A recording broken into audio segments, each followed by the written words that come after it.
Hello and welcome to the Actual Tech Media Expert Series. My name is Keith Ward. I'm from Actual Tech Media. I'm excited today to be your moderator for this special event, Ransomware D-Day. Every minute counts when the organization is hit. Now, before we get to today's content, we have a few housekeeping items that will help you get the most out of this session. First off, we want this to be an informative event for you. So we encourage any questions in the questions box in our webinar control panel. Not only will we have team members responding to questions during the live event, but we'll also have a dedicated Q&A session at the end of the presentation where we'll discuss in greater detail some of the top questions that come in. The Q&A panel is also the place to just say hello, which a lot of you have been doing already. We love to hear where you're logging in from, and it's also the place to let us know if we can help in the unlikely event that you have any technical issues. A browser refresh will fix most issues, but if that doesn't work, let us know in the Q&A and we'll provide further technical assistance. At the end of this webinar event, we'll be awarding a $300 Amazon gift card to one lucky registrant. Of course, you must be in attendance during the live event to qualify for the prize. The official terms and conditions of today's prize drawing can be found in the handout section. Scroll to the bottom and you'll find the prize terms and conditions link there. Now, these expert series events are special product neutral looks at pressing technology problems presented by an expert in the field. But the support of our sponsors makes it possible for us to bring you this valuable content. Over the next few slides, I'm going to share some messages from our sponsors today, and they'll refer to links that you can find in the handouts section of your console at any time during the presentation. As always, the handouts section also has a few valuable Actual Tech Media links. There's a link to the Gorilla Guide Book Club where you can get access to Actual Tech Media's great printed resources on technology topics. There's also a link to the ATM Events Center, which has our calendar of upcoming events, including another expert series event next Friday on ransomware. Now, before we get into the main presentation, a few words from our sponsors. We're supported by Rubrik. Companies around the world rely on Rubrik, the pioneer in zero trust data security, for business resilience against cyber attacks, malicious insiders, and operational disruptions. Rubrik Secure Cloud Machine Rubrik Secure Cloud, powered by machine intelligence, enables our customers to secure data across their enterprise, cloud, and SaaS applications. They automatically protect data from cyber attacks, continuously monitor data risks, and quickly recover data and applications. Learn more at rubrik.com/ransomware. Today's event is also sponsored by Duo.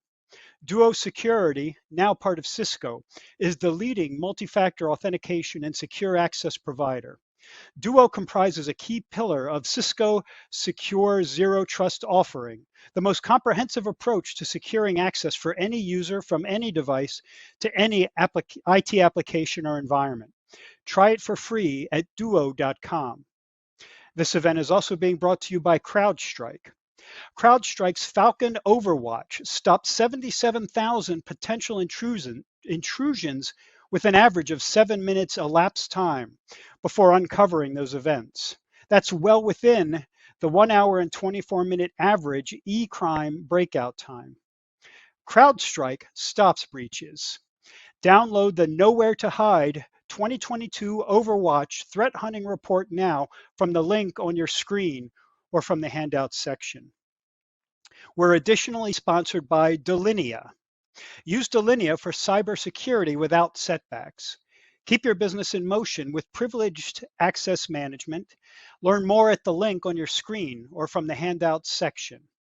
And finally, this event today is sponsored by Unit 42 of Palo Alto Networks.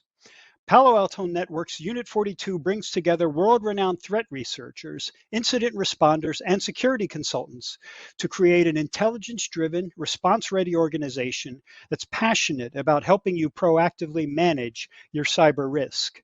Visit paloaltonetworks.com/unit42 for more information. And once again, take advantage of that handout section where you can find all the links that you've just seen. And with that, let's get to today's content. It's my pleasure to introduce you to our presenter today, Mr. Alan Liska. Now, Alan is an analyst with Recorded Future, and he literally wrote the book on ransomware that we help produce here at Actual Tech Media. The book's name is Ransomware: Understand, Prevent, Recover, and it's available on Amazon.com. Alan's been working in the ransomware field for almost as long as there's been ransomware, and we're delighted to have him share his knowledge today. Welcome to the event today, Alan, and please take it away. Thanks, Keith. I appreciate it. And as always, I appreciate the chance to have this conversation. Um, so I've got a few slides that we're going to go over that we're going to talk a little bit about what happens when your organization's hit with ransomware. For many people, this is kind of the worst day of their life. And the best thing that you can do before that happens is be prepared for it to happen. And there's a lot of planning that goes into that. So quick little bit about me, as Keith said, I am the author of Ransomware: Understand, Prevent, Recover. Really enjoy my partnership with Actual Tech Media in producing this book, and we're in the middle of updating for the second edition because it's changed so much. I don't just speak about ransomware. I'm also part of the Recorded Future CSER team, so I am doing the same thing you all are doing every day, trying to keep our employees safe and making sure that we don't get hit with ransomware, among other things. And I help organizations, protect themselves and respond from ransomware attacks. So just a quick update as to where we are for the year. Right now, we've seen more than 1,900 victims posted to ransomware extortion sites, which is about where we were this time last year. So ransomware attacks haven't skyrocketed up the way they did in 2021. They still appear to be a little bit up, but they're at the very least holding steady. So we're not seeing ransomware attacks go down. 1,900 victims is a very small fraction of the total number of victims. We estimate that fewer than 10% of victims get posted to ransomware extortion sites. So the real number is obviously significantly higher. We have seen a big uptick in law enforcement actions this year, to include arrests. We actually just a couple weeks ago, one of the affiliates for the NetWalker ransomware, which has been defunct for a couple years, was sentenced to 20 years in jail. We are seeing more arrests. We're seeing more sanctions against those organizations that help facilitate ransomware. And we're seeing, direct action, hacking back type activity from governments around the world trying to knock out ransomware infrastructure. As I said, unfortunately, that's not slowing things down. The best you could say is it's slowing the growth of ransomware. But hopefully we're starting to get a handle on better ways to do this. And it really does take a combination of better defenses on the part of organizations as well as overt government action. That's the only way that we're going to stop ransomware and keep it from causing the damage that it does. So I love this quote from Mike Tyson, and I know every security person in the world uses this. This is like the new version of Sun Tzu, where everybody used to quote to the art of war. Now everybody quotes this from Mike Tyson. But I think it's really true when you talk about a ransomware attack. You probably have a plan for how you're going to deal with a ransomware attack.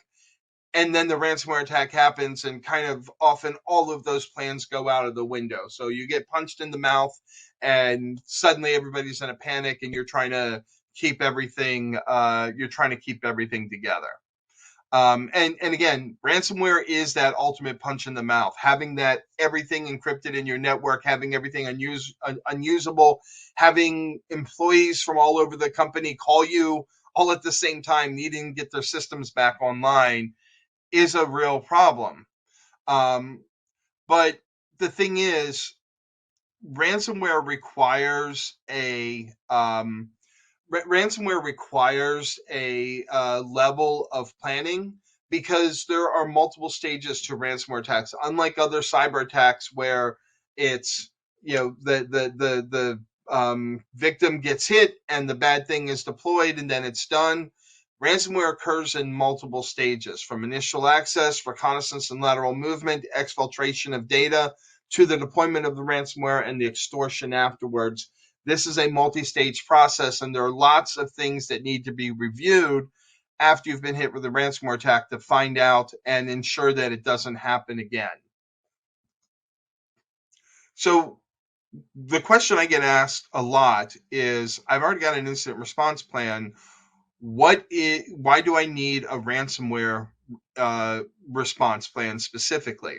Well, ransomware attacks are often different than your other incident response plans. I think everybody knows that generally, if you have an incident response plan, it's because, okay, I had a server go down, or we had a service stop, and we've got to figure out how to bring that in and bring it back up and running, or I have an infected machine I need to do, I need to take care of.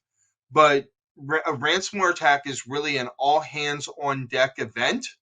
Um, and that is where that's where you see this distinction from most incident response plans.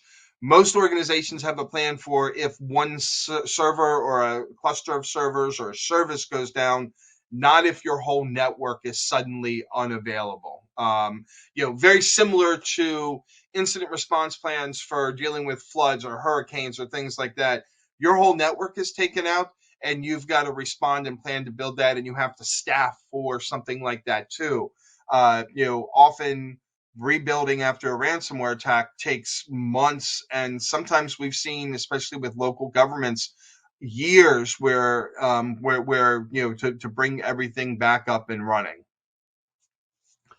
So hopefully none of you are watching this because you're in the middle of a ransomware attack, because this is the wrong time to unfortunately watch this presentation.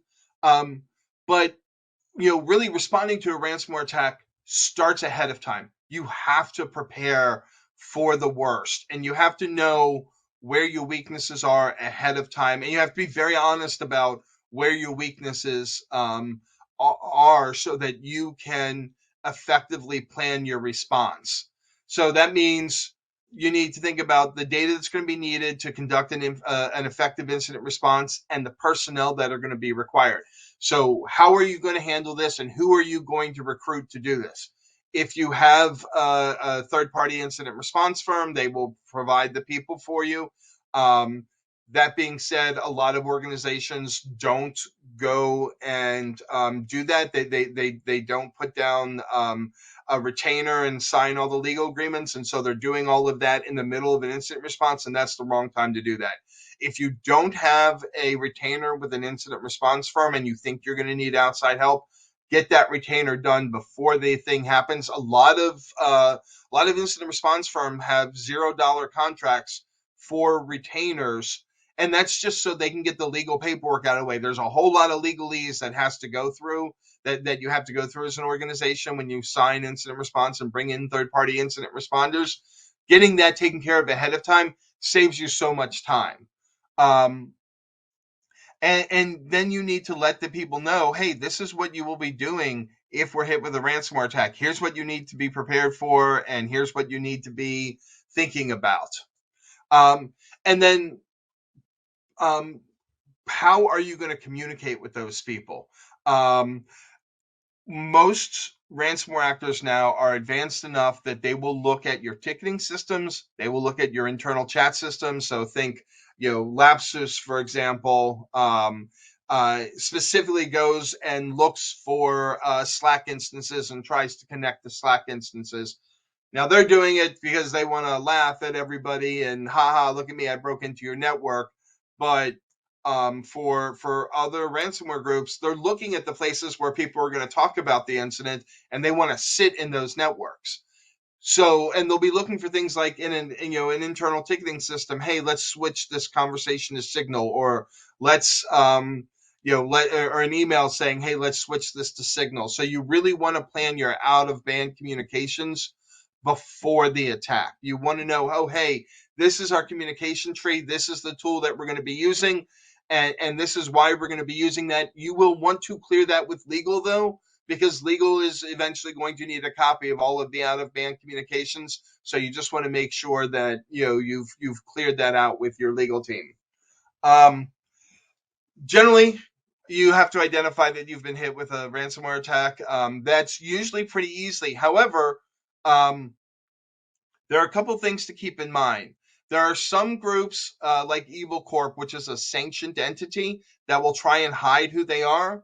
We also see this with North Korea. North Korea will try and pretend they were a different ransomware group, same thing, because they're sanctioned and they want to be able to deploy the ransomware and collect the ransom payment. You want to make sure that you actually know who it is.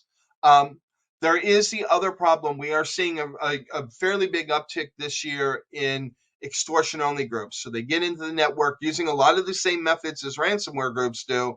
They only steal data, they don't encrypt anything.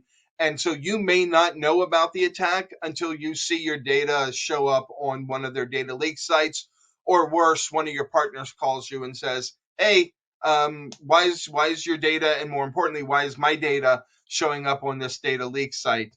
Um, so that is something to keep in mind. You may not know about the attack until after it happens, and that again is a concern that you need to be worried about. You're going to have to get your lawyers involved. Legal counsel is going to have to make sure um, that everything is done the right way, everything is well documented. You may, depending on the advice of your lawyer, you may have to route all investigation through a separate lawyer who will be responsible for bringing in a third-party IR team. You may sometimes you can arrange that through your incident response or through your cyber insurance company. Sometimes you'll need a separate lawyer, and that's just because there's really sensitive data that's collected during an IR team. And unfortunately, you probably will get sued after a ransomware attack. And so some of that data may need to be protected even from, in your internal legal team. Again, that's a conversation to have with your legal team, but to have that conversation ahead of time. Um, the lawyers are going to put a whole lot of restrictions and make you do a whole lot of things that you may think are dumb, but it's going to save your company from, potentially really bad lawsuits in the long, in sort of the long term. Um, you will need to contain the ransomware. So hopefully you're catching the ransomware. I mean, ideally you want to catch the ransomware before it happens at one of the earlier stages. But if you're catching it during the encryption process, you have to contain it. Um, and that means that, depending on how flat your network is, how much segmentation is, it's easier or harder to connect. A well-segmented network is much easier to contain the ransomware attack and limit the damage ahead of time. And what you want to do is be able to isolate those systems as quickly as possible. So isolate the infected systems.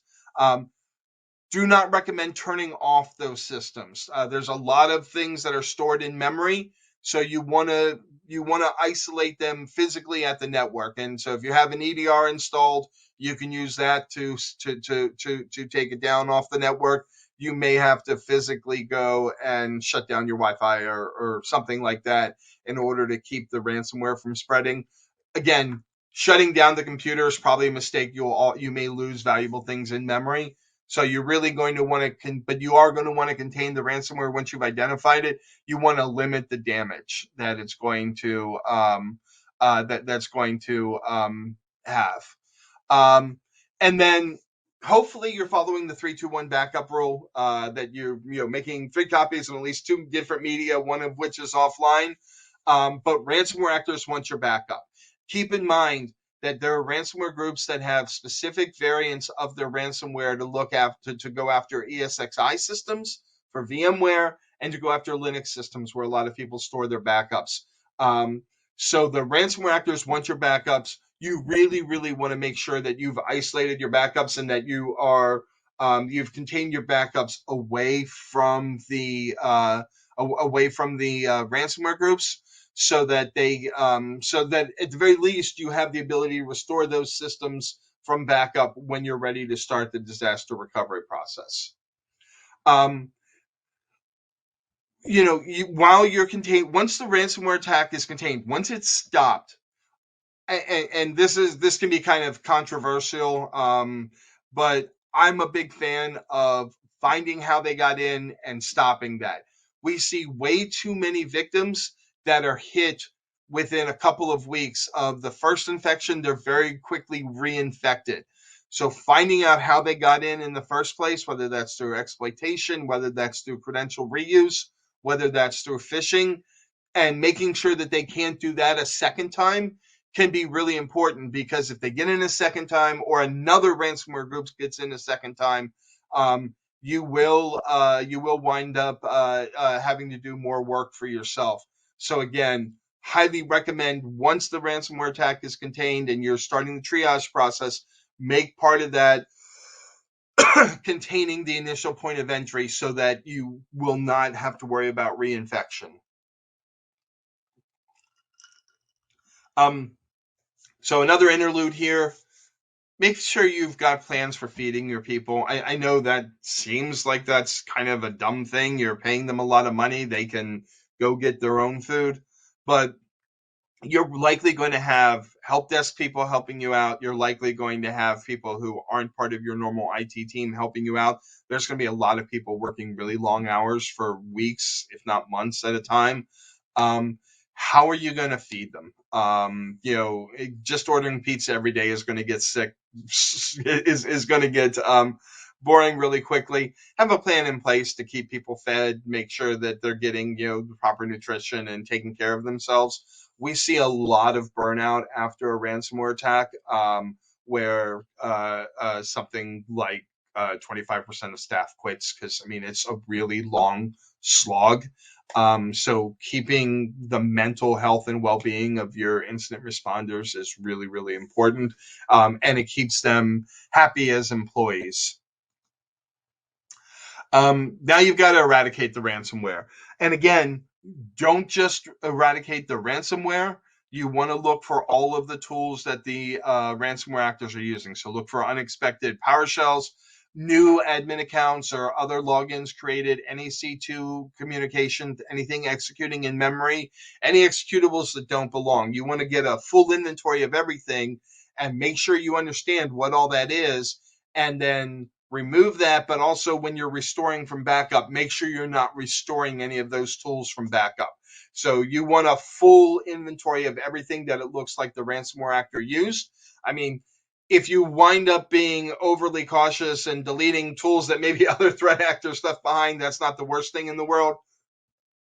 But you really want that, and you really want to understand that, especially as you're cleaning up and then as you're restoring from backup.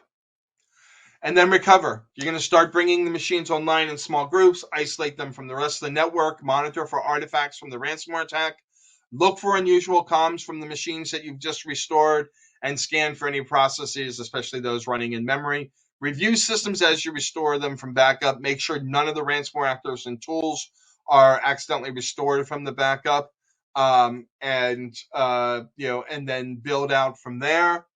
And communicate. You've got to have a plan in place to communicate internally and externally. You want to keep employees up to date. You want to make sure that those talk to vendors know what can be said and not be said. You want to have a point of contact that is dealing with your vendors, that's dealing with employees, and definitely keep the PR team in the loop too.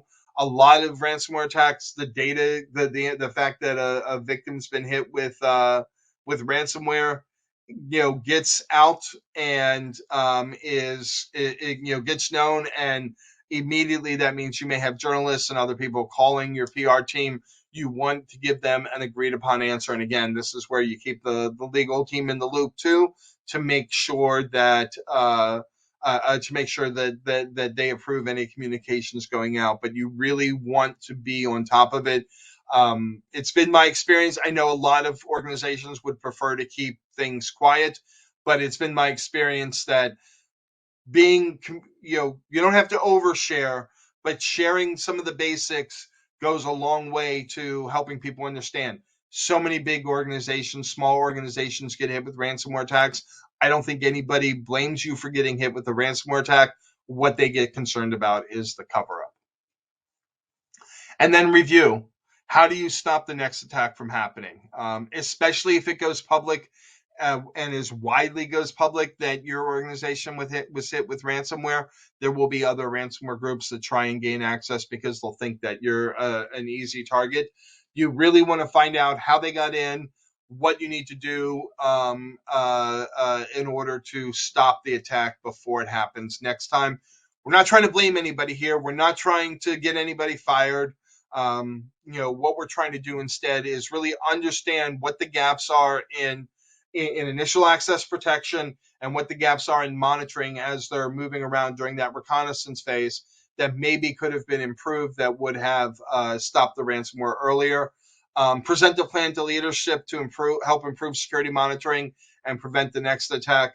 One of the nice things, like it or not, security budgets open way up after a ransomware attack. So some of those projects that you've been trying to get, multi-factor authentication, EDR monitoring, third-party SOC, some of those projects you've been trying to get implemented for years suddenly are possible to do, and you'll have the budget to do it.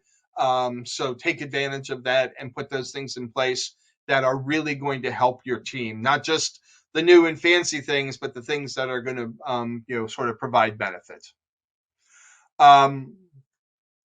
And then you have to have a plan in place. If you're not going to pay the ransom, your data is going to be dumped on a data leak site or an extortion site. What is the plan for that? How are you going to respond? Especially if that data includes your customer data or your vendor data.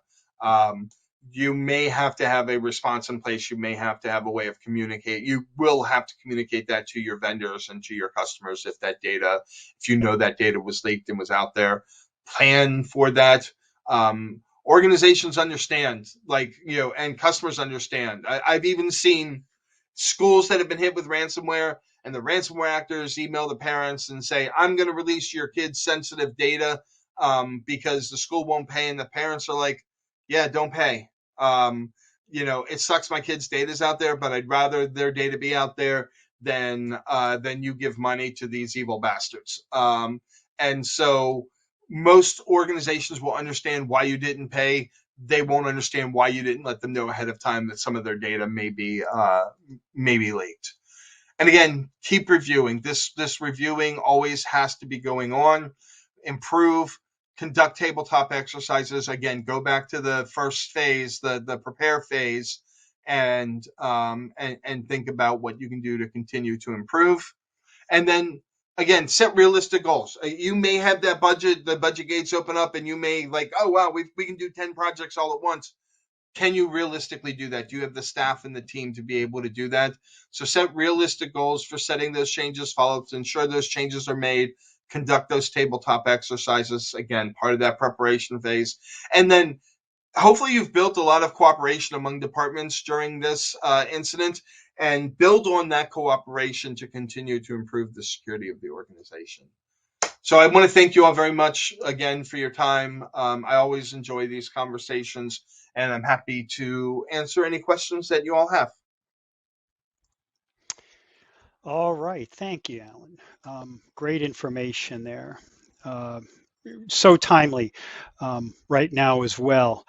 So what we're going to do now then, Alan, is we're going to do some Q&A and take some questions from the audience today. So first, I wanted to ask you about your very first slide, because I'm always interested in trends that are happening in this field.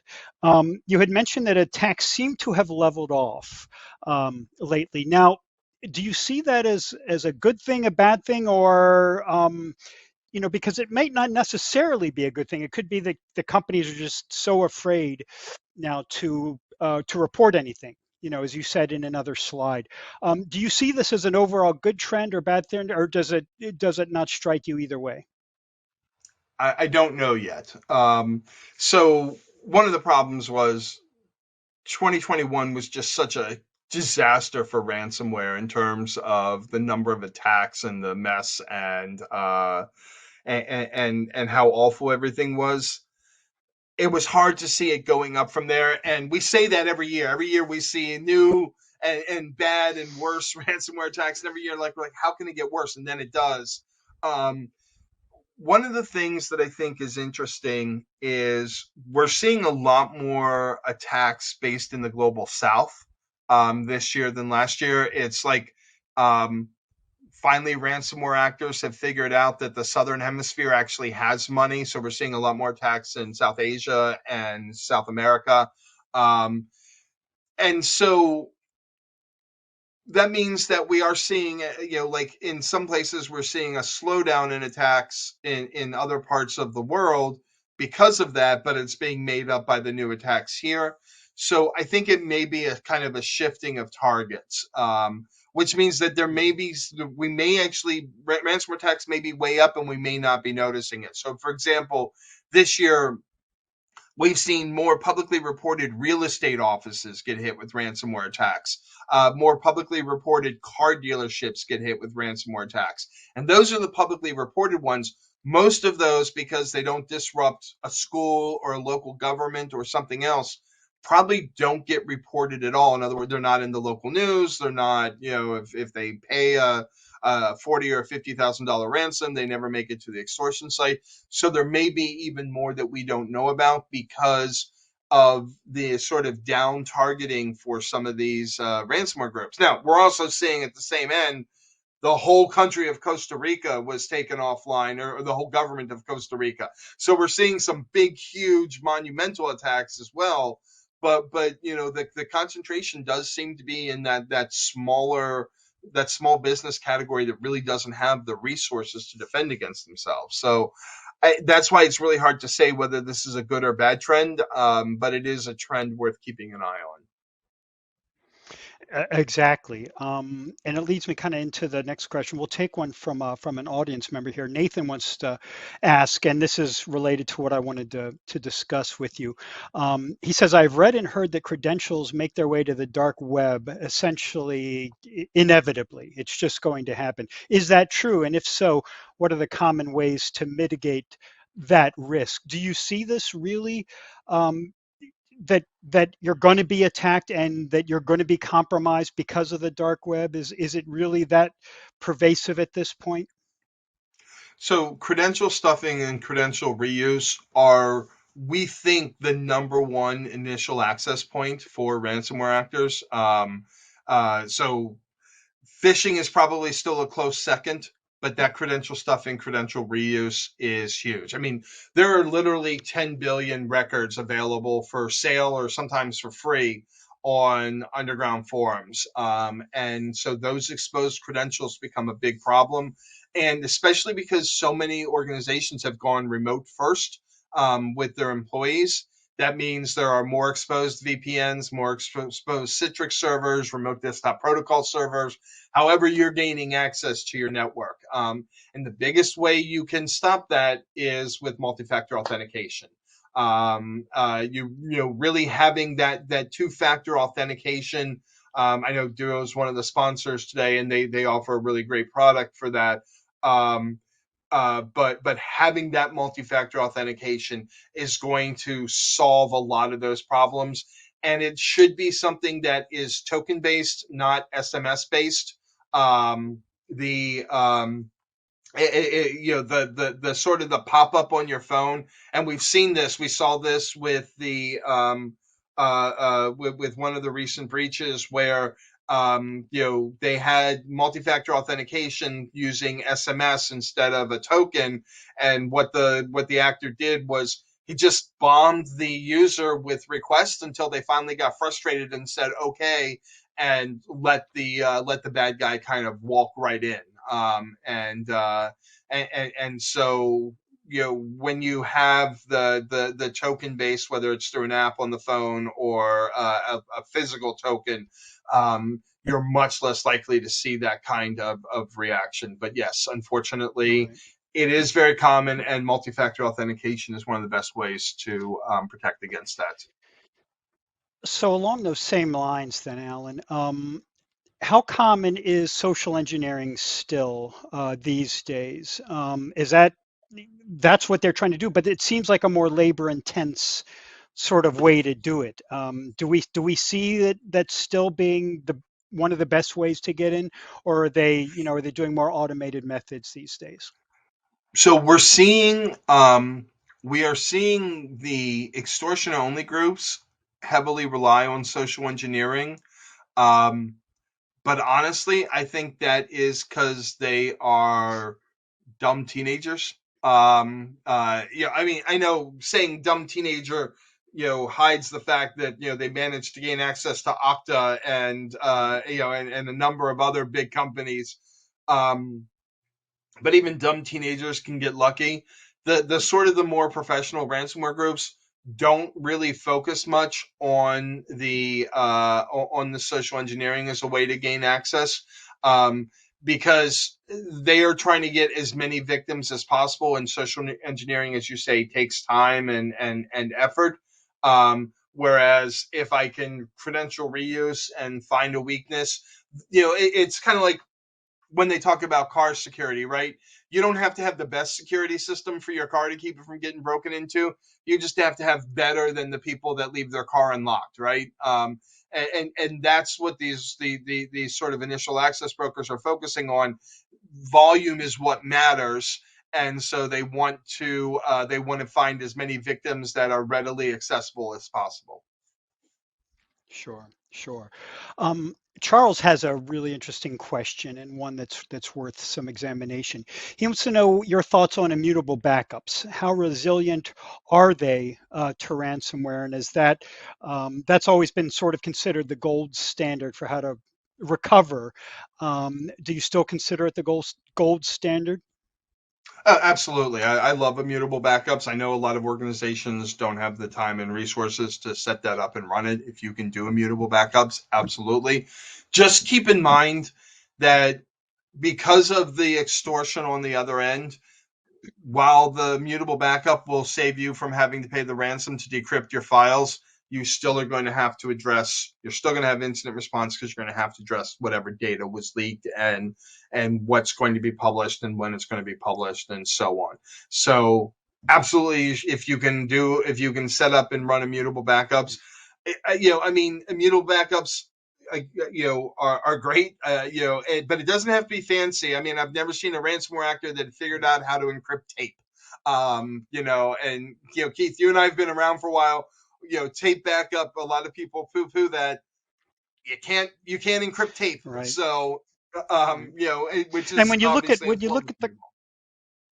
when you look at the cost, and people are put off by the cost of immutable backups, I think maybe if they compared that to the cost of a ransomware attack, the cost ends up looking a little better, doesn't Right. it? Because if you're only looking at the upfront cost and the cost of keeping those backups, what is the cost of lost data? What is the cost of your financial tech website going down? What is the cost of of losing a week's worth of effort and things like that, right? Oh, I mean, sometimes a lot Absolutely. longer than that, and depending on the time, a ransomware attack at the end of the quarter can be devastating to a lot of companies, especially with the economy being the way it is right now. You announce a ransomware attack, and that delays your quarterly earnings report. I mean, that's going to be a mess for your company in terms, not just in terms of lost time, lost effort, but in terms of lawsuits and so on, where having that backup and being able to restore immediately, and a lot of immutable backups, especially the sort of the Cadillac versions of Right. them, or maybe the Audi versions of them. um, you can be back up and running in almost no time, which is Right. which is absolutely fantastic compared to what it takes to restore from some of the tape systems that I've used in the past.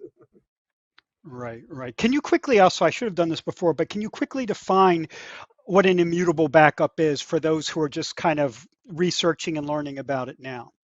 Sure. So immutable backup is a backup on a disk, or a backup on a piece of media that can't be changed, so that it can't be overwritten by ransomware actors that are looking to encrypt it. It can't be changed by a bad actor that wants to mess with the integrity of your systems, etc. And that essentially that's all it means, is that Right. it's a backup somewhere Does it, that absolutely can't be yeah. adulterated. So is it connected in any way to your systems? How do you ensure that it's immutable, in other words? So there are a few ways to do that. Yeah, you can have completely disconnected backups. I mean, you can go as far as like Iron Mountain. That's we've used that at a few companies I've worked at, where you're taking it and you're dropping it in a 500-year coal mine or whatever. Or it can be a system that maybe is connected to the network, but the way the software is set up, that disk can't be overwritten. Once the backup's there, you can't change that image at all. You can't overwrite that image even with encryption software, etc. So there are a few ways that immutable backups can be done. Okay, great. So you mentioned Signal previously, and we've had several questions about it in the Q&A. So I'm wondering if you can go a little deeper into some of the considerations, best practices around out-of-band communications when you have that zero-day attack. Yeah. I mean, the biggest thing is know in advance who all needs to be part of the conversation. Um, you definitely don't want to make sure that you accidentally include one of the threat actors in your signal group. So you want to know who all the members of the group, set that group up ahead of time, and then test it out on a regular basis. I know for our internal for our company, we have an internal group set up, and every now and then somebody will post, like if they're having a great weekend at a brewery or whatever, they'll post a picture of what they're drinking, just to keep the group active, and to make sure that there isn't anybody in the group that shouldn't be there anymore, keeping the list updated. You should document it somewhere, what the out of band communication is, and again, with your legal team, verify this is how we're going to save the records that we need to save from there. Maybe you don't need to save pictures from the breweries, but any communications related to the incident response, there has to be a process in place. Even if that process is taking screenshots and pasting it into a ticket after the incident, there has to be a process in place for documenting what was discussed during there. That's kind of the big things are: know who's supposed to be part of the group, make sure that that list is continually updated so that as people leave the company and so on, they're removed, tested, and you can test it however you want, whether formal tests or just doing something fun is fine, and then make sure it's all signed off on by legal. Yeah, absolutely. Crucial, and that's part of that is, you could say is making sure you're doing tabletop exercises and things like that, right? So you've actually worked through these scenarios. Is that still a crucial part of ransomware preparedness? I love tabletop exercises. I think that there are not enough organizations do them. And I understand why the tabletop exercises. A lot of organizations feel like um, it becomes a blame game. Like, oh, we're not ready for this, and that's my fault, and that's your fault, and so on. It really shouldn't be. You just want to have an honest assessment of where you are. Nobody's perfect. Right, Nobody's perfectly prepared for a ransomware attack. We even see banks get hit with ransomware, and banks have all the money in the world for security. Um, right. so, uh, uh, the important thing with tabletop exercises, not a blame game, just an honest assessment of where you are. And it helps you, as you mentioned right at the beginning with the Mike Tyson slide, when you get punched in the mouth. If you've done tabletop exercises, you know what the next step is. You know who to contact, how that chain of command works, right? Yeah, exactly. And that's the important thing. I mean, let's be honest. A lot of these different IT groups don't like each other very much sometimes, and so they don't spend a whole lot of time talking to each other. The IT team may never talk to the Linux team because the Linux team does everything themselves. The developers may not talk to anybody unless they need something prepared. So bringing them all together to talk and understand what the limitations and concerns are can be really helpful ahead of time, and then certainly helps build that camaraderie for when there is a problem and you've got to bring everybody together. Absolutely. Now we'll get a question from the person with my favorite name on the chat, somebody named Rohan. I'm going to assume I want to say it Rohan, right? Because I'm a huge Lord of the Rings fan. But Rohan brings up a really interesting question and something that we should be looking at. So he asks, would cybersecurity insurance cover recovery of data and lawsuits if sued and any other expenses from a ransomware attack? And I guess one way of asking this, Alan, is are there different levels of cyber insurance that will cover different things? And if so, kind of what would your advice be in that regard? Yeah. So Cyber insurance has gotten really challenging over the last year because cyber insurance companies have paid out so much money in ransomware. They've gotten a lot tighter in what they're offering and what the premiums are and who qualifies.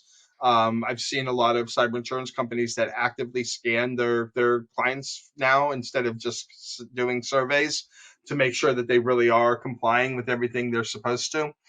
Um, that is going to vary greatly from cyber insurance provider to cyber insurance provider. The short answer is yes.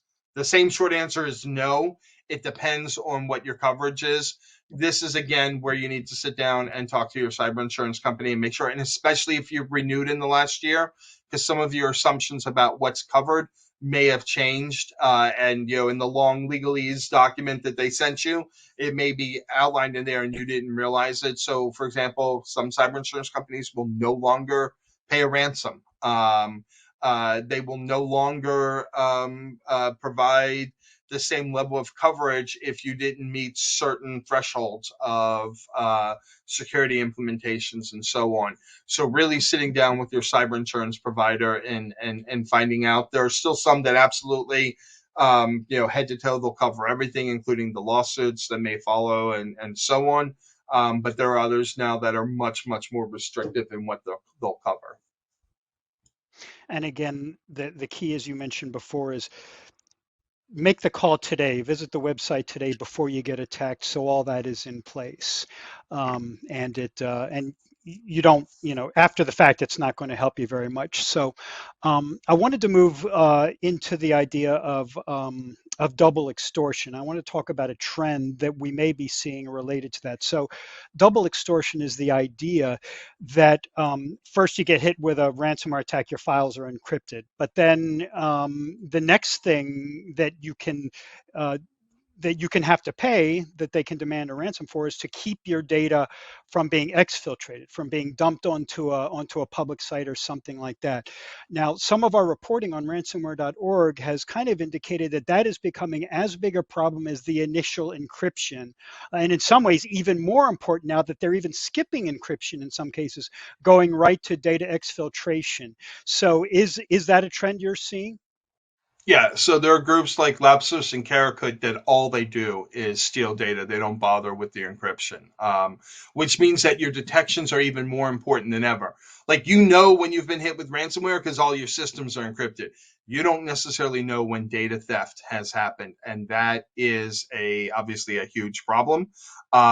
So having those detections in place, and that way you don't have to find out when the data appears on the extortion site.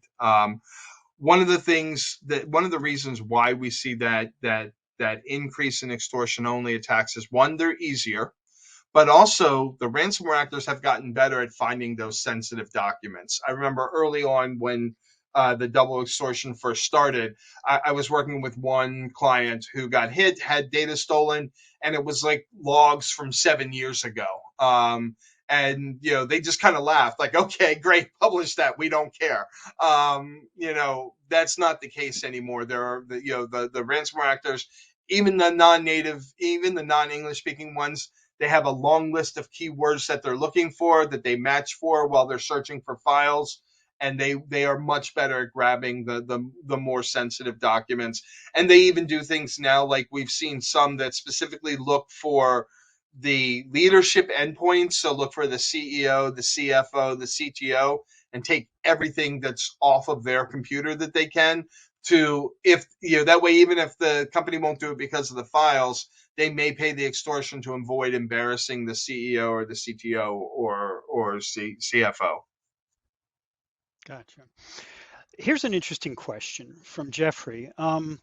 Do the bad guys, the ransomware actors, do they ever fake an extortion saying they have your info when they don't really have it? Have you seen this? And then the follow-up, I guess, would be, have companies actually paid, not realizing that their information wasn't, captured and that it wasn't encrypted? That's an interesting thought. So Lockbit is very famous for that. There was a researcher in France, Valerie Markive, who found that about 15% of the victims posted on the Lockbit data leak site were not actual victims of ransomware or anything else, But sometimes what will happen is the ransomware actor will get into a supplier, and it's a no-name company with 20 employees or whatever, but they may have big customers. So we saw this in 2021. Apple had its big announcement on April 21st. One of the ransomware groups, Revil, had gotten into one of its chip suppliers, and so to coincide with that, Revil announced, "Oh, we've hit Apple and we're going to release a whole bunch of documents." Well, it wasn't Apple that was hit, it was their supplier. And they released some chip schematics and so on. But Apple didn't really care about that, as far as we know. But they made big news because, oh my God, Apple was hit with ransomware, and two, they're Right. going to release the data the same day of Apple's big, spring event. So, a little bit of marketing and kind of showmanship there, but Apple was never hit with ransomware. And again, we see that happen not often, but we still see it happen a bit where it's not the victims. As far as somebody paying that hasn't been hit, I haven't seen that. It's entirely possible. I've just not seen it before. And it's the kind of thing you that probably wouldn't be reported. If Right. you paid a ransom that and you actually weren't encrypted, then you'd probably keep that quiet, I would imagine. Um, Charles has a good question, and it's worth a broadening, I think, a little bit. He asked what your thoughts are on honeypots nowadays. Honeypots have been around for a long time, and honey files, sort of another version of that, as a way to track maybe infiltrations. Is that still a really good thing to be putting on your network, honeypots and honey files? So I do like honeypots and honey files, but I like them after everything else. So it's always one of those things where, kind of like threat hunting, right? Threat hunting is really cool and sexy right now, and so everybody wants to threat hunt. And but if you don't have the basics, if you're not doing proper, asset management and vulnerability management and so on, then threat hunting doesn't do you any good. Honeypots are fantastic, but if you don't have your alerting set up properly and everything else, then honeypots aren't going to do you any good. They're just going to be an alert sitting in your SIM somewhere that nobody notices. So if you've covered the basics, absolutely. Honeypots, honey files, especially, a passwords.xlx on your file server, alerting on that is fantastic because it will absolutely tell you that somebody's grabbing that file that shouldn't be grabbing it. And that can be really, really nice. And same thing with honeypots. There's some really cool deception technology out there, like from Ativo, that is used to full ransomware actors that are trying to gain access to the Active Directory controller and so on. So I love all those, but I love them after you've done the other things first. Right. Sure. Sure. Okay. Now let's talk for a minute about paying the ransom and whether you should or not. There tends to be the idea that you should never pay the ransom, but you have pushed back against that at times in the past, saying, well, it kind of depends on the circumstance. Sometimes you're just going to have to. Have your thoughts changed any on that, or do you still see it as a scenario by scenario calculation? I again, as a security person, I hope nobody ever pays a ransom. All you're doing is making it worse, making the ransomware actors more effective. Unfortunately, it's not always a security decision, and so yeah, there may be times where you just don't have any choice. You have to pay the ransom. I mean, if it's pay the ransom or your company goes under. And again, I've seen this with a lot of small companies, especially where they're not doing anything in the cloud. Everything is local. Everything is fully encrypted. They Yeah. find out the day of the ransomware attack that their backups aren't working anymore or haven't worked in who knows how long. You just may not have a choice, and so I never shame anybody if they have to pay a ransom. I wish they wouldn't. I will say, if you're going to pay the ransom, call the FBI. Call the FBI or CISA or some government agency and let Right. them know, because we've seen the FBI, we've seen Department of Justice be able to get money back from some of those ransomware actors if they can trace the payments. So at least let a law enforcement know that this is what you're doing, so that if there's a chance that money can be taken back, or used to track the attacker and pull it back. I mean, you'll have your decryption key, so it doesn't matter if you take the money back at that point, and good for you for doing that. Um, uh, at least maybe some good can come from it. One of the issues with paying the ransom, and we've reported on this before on ransomware.org, is that very often you don't get all the data back even after you pay it. Right. This is quite common. You'll get a portion of the data. The key won't work perfectly, whatever. So even paying the ransom is really no guarantee you're going to get all your data back anyway. Isn't that right? Right. So there's a lot of problems with large files and database files, especially anything over 4 gigs or any database file, where those files are restored, either not fully restored or they're restored corrupted. And so they don't do you any good. Either way, almost every incident response I've been on, the incident response team has had to rewrite the decryptor because the key works for the file, for some of the files or all of the files, but the decryptor that they give you, the executable, is just so crappy that it's not even worth it. So the incident response team will rewrite using that key, an effective decryptor, but um, but it's still a big problem. But yeah, it still It, means that you're not going to necessarily be able to get in. and that's something to seriously consider then before you decide to pay a ransom, Right. because you're again, I think less than half the time is one statistic I saw that they get 100% of the data back. So I so don't just even think keep that it's in mind. half. I think it's even less than Really, that. that's kind of scary, isn't it? So we can Yeah. take one more question before we have to wrap this up, and this is from Pradnya, and I don't remember this from your point about the incident response plan. Pradnya wants to know the IR plan didn't cover strengthening of Active Directory, as that's what the threat actors target to get control over the complete infrastructure. So obviously, we're talking about Windows. Shops here. So strengthening Active Directory against ransomware. Is that easy to do? Is it really complicated? What's your thought on that?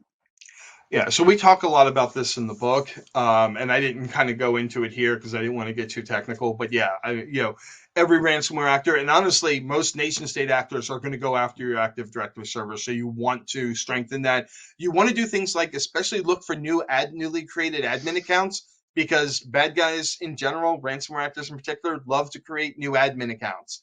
But you want whatever extra defenses you can put around your Active Directory server to be there, because the bad guys are going there. They need to get that. They use the Active Directory server often to distribute the ransomware. They're querying it. They're using like AdFind, and they're using Mimikatz, and using other tools to footprint your Active Directory server and try and pull account information down, etc.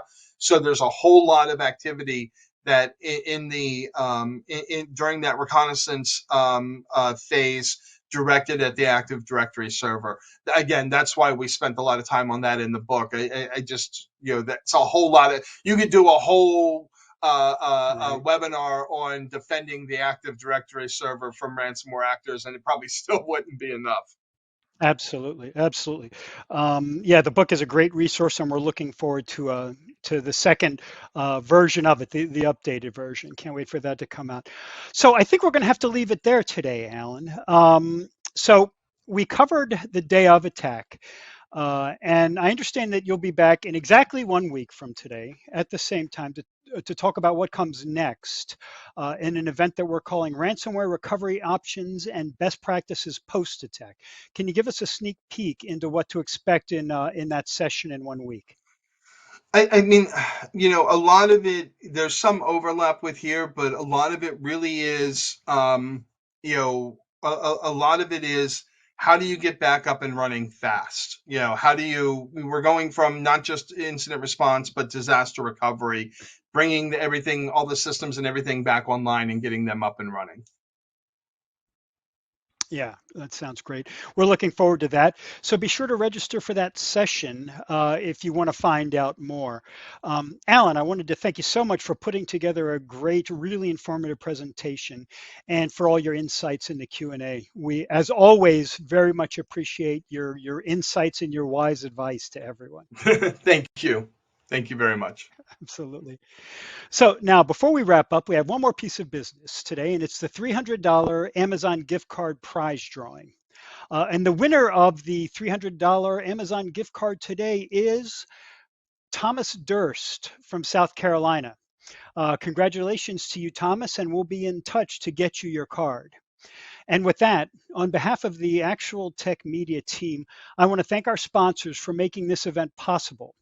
They are Rubrik, Duo, CrowdStrike, Delinea, and Unit 42 by Palo Alto Networks. And thanks as always to you for attending and for your great questions and participation in this event. Have a great rest of your day.